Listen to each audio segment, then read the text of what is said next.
Train से उतरकर एक आदमी स्टेशन पर चल रहा था, हाथ में फोन लिए। एस्केलेटर में सवार, फिर सीढ़ियां चढ़ के वो सीधे जाता है स्टेशन से बाहर। ये बंदा अपने ही फोन के स्क्रीन पर इतना घुसा हुआ है कि वो सामने की सड़क देखता ही नहीं। लेकिन कुछ कदम चलते ही उसे फील होता है कि कुछ तो गड़बड़ हुआ है। अचानक से वो समझ गया कि हुआ क्या, लेकिन बहुत देर हो चुकी है। दरअसल ड्रेनेज ब्लॉक के टूटने के कारण ये बंदा सीधे नीचे चला गया। वो बहुत ऊंचाई से नीचे गिरता है, लेकिन फॉर सम रीजन उसे चोट नहीं लगती। पता नहीं क्यों, लेकिन वो जहाँ पर गिरा वो जगह काफी मुलायम था। अंधेरे में आदमी अपने हाथों से फोन को ढूंढता है, जो कि यही कहीं होना चाहिए, और ये रहा, मिल गया। फोन का स्क्रीन टूट चुका है, लेकिन चलो काम तो कर रहा है। फ्लैशलाइट ऑन कर ये बंदा देख पाता है कि वो सीवेज सिस्टम के अंदर है। फिर वो नीचे चेक करता है कि वो आखिर बैठा किस पे है। अरे साला, ये तो बहुत सारे चूहे हैं। डर के मारे ये आदमी भागता है और फिर वो इधर उधर देखता है यहाँ से निकलने के लिए। तभी उसकी नजर गई सामने पड़े कंबल पर। दरअसल ये कंबल ऐसे शेप में है कि पक्का उसके अंदर कोई आदमी है। बंदे को लगा कि शायद ये डेड बॉडी है। वही वो मन ही मन ख्वाब देख रहा था कि अगर उसने अथॉरिटी को डेड बॉडी के बारे में बताया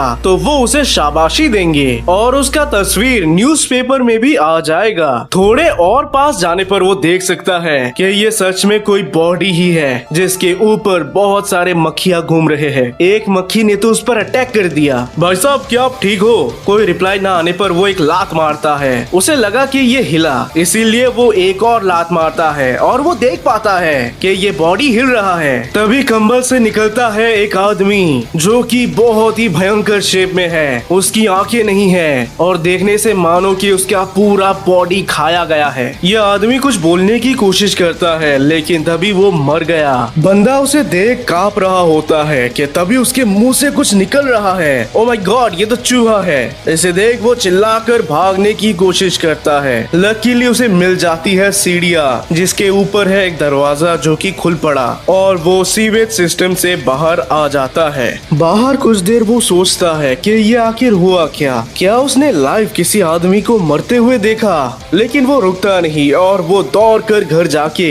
दरवाजे को अच्छे से लॉक कर देता है। घर पहुंचकर उसे शांति मिली, क्योंकि फाइनली अब वो सेफ है। लेकिन तभी उसके नेक पर कुछ काटा।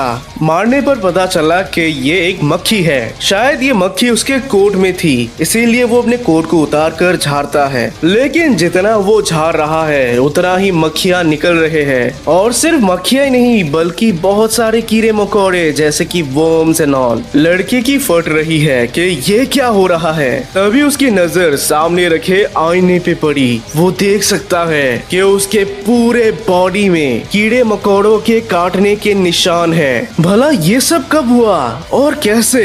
वो धीरे से आईने की तरफ बढ़ता है और अपने नाक के अंदर अपनी उंगलियां डालता है। फिर वो निकालता है एक बग। डर के मारे जैसे ही वो चिल्लाया, उसके मुंह से निकला बहुत सारा मक्खी। अचानक उसके दरवाजे के नीचे से बहुत सारे चूहे घर के अंदर आते हैं, और तो और बहुत सारे कीड़े भी, जो सीधे उस पर अटैक करते हैं। और कुछ ही सेकंड्स में ये बंदा मर जाता है। ये है SCP-027 द वर्मिंग गॉड, जो कि बहुत सारे मक्खियाँ, मच्छर, कीड़े मकोड़े, कॉकरोचेस एंड चूहे होते हैं, जो कि हर एक टाइम पर एक शिकार ढूंढते हैं, जिसे मारने पर ये दूसरे शिकार की ऊपर जंप करते हैं। ये कीड़े मकोड़े पता नहीं कहां से अपीयर होते हैं, लेकिन जैसे ही इन्हें अपना टारगेट बॉडी मिल जाए, ये उसे खा जाते हैं। जब भी कोई इस SCP से इन्फेक्ट होता है तो सबसे पहले कुछ मक्खियाँ उसके पास आती है, लेकिन जैसे जैसे टाइम बीतता है बहुत सारे और कीड़े मकोड़े भी आते हैं। इन्फेक्टेड आदमी भागने की कोशिश कर सकता है, जिसके चलते थोड़ी देर की राहत मिल सकती है, लेकिन जैसे ही वो रुकेगा उसके बॉडी में और कीड़े मकोड़े आ जाएंगे। फाउंडेशन के रिसर्चर्स ने पता लगाने की कोशिश की कि ये SCP कितना पुराना हो सकता है। खोज के दौरान उन्हें पता चला कि ये SCP करीब 100 साल से भी ज्यादा पुराना है। और तो और हमेशा जब एक टारगेट मर जाता है तो उसके सबसे नजदीक में जो भी बंदा है वो इन्फेक्ट हो जाता है। फाउंडेशन को सबसे पहले SCP-027 1990 में मिला, वो भी एक घर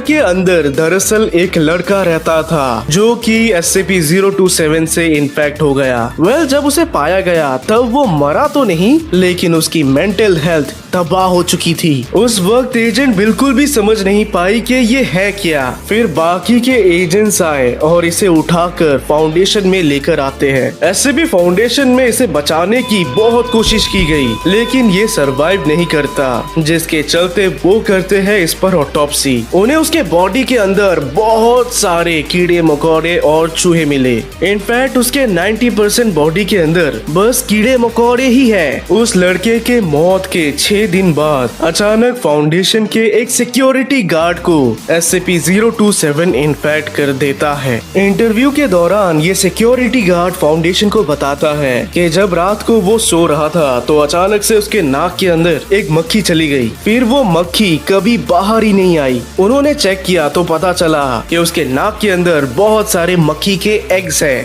फाउंडेशन ने तुरंत उस गार्ड को कंटेन किया और वो उसे नाम देते हैं SCP-027-02। फाउंडेशन को आज तक पता नहीं चला कि ये ऐसा हो क्यों रहा है। इनफैक्ट इन दोनों ही इन्फेक्टेड आदमियों को कभी भी कुछ अनयूजुअल सा फील नहीं हुआ, सिवाय कीड़े मकोड़ों के अटैक के अलावा। इंटरव्यू के दौरान सिक्योरिटी गार्ड बताता है कि उसे नहाने का मन कर रहा है, क्योंकि उसे लगता है उसका बॉडी बहुत गंदा हो चुका है और तो और बहुत खुजली भी हो रही है। वो इंटरव्यूअर से रिक्वेस्ट करता है कि प्लीज उसके बॉडी से SCP-027 को निकाल दो ताकि वो दोबारा अपने फैमिली से मिल पाए। लेकिन क्योंकि ये SCP फाउंडेशन है तो ये पॉसिबल नहीं है। SCP फाउंडेशन ने SCP-027 को यूक्लिड क्लास की लिस्ट में डाल दिया और सिक्योरिटी गार्ड जो कि फिलहाल जिंदा है उसे उन्होंने एक जायंट वैक्यूम क्लीनर में डाल दिया, ताकि जब भी SCP-027 यानी कि वो कीड़े मकोड़े उसके बॉडी पे अपीयर होते हैं, वैक्यूम क्लीनर के द्वारा वो नीचे चले जाए। उसकी बॉडी से जितने भी कीड़े मकोड़े निकलते हैं उन सभी को जला दिया जाता है। और कुछ पर ये रिसर्च भी करते हैं, लेकिन ये नॉर्मल कीड़े मकोड़े ही निकलते हैं। उस इन्फेक्टेड आदमी के सेल के बाहर हमेशा 2 गार्ड्स तैनात रहते हैं और यदि उसके बॉडी से कुछ अजीब सा क्रिएचर कभी निकले तो वो तुरंत उसे मार देंगे। अगर किसी भी कारण से उस इन्फेक्टेड आदमी की मौत हो जाती है तो तुरंत साइट को खाली करना पड़ेगा ताकि कोई दूसरा आदमी इन्फेक्ट ना हो। तो यही है कहानी SCP-027 की। ये ना तो कोई क्रिएचर है और ना ही कोई एंटिटी, ये बस एक अजीब सा इफेक्ट है।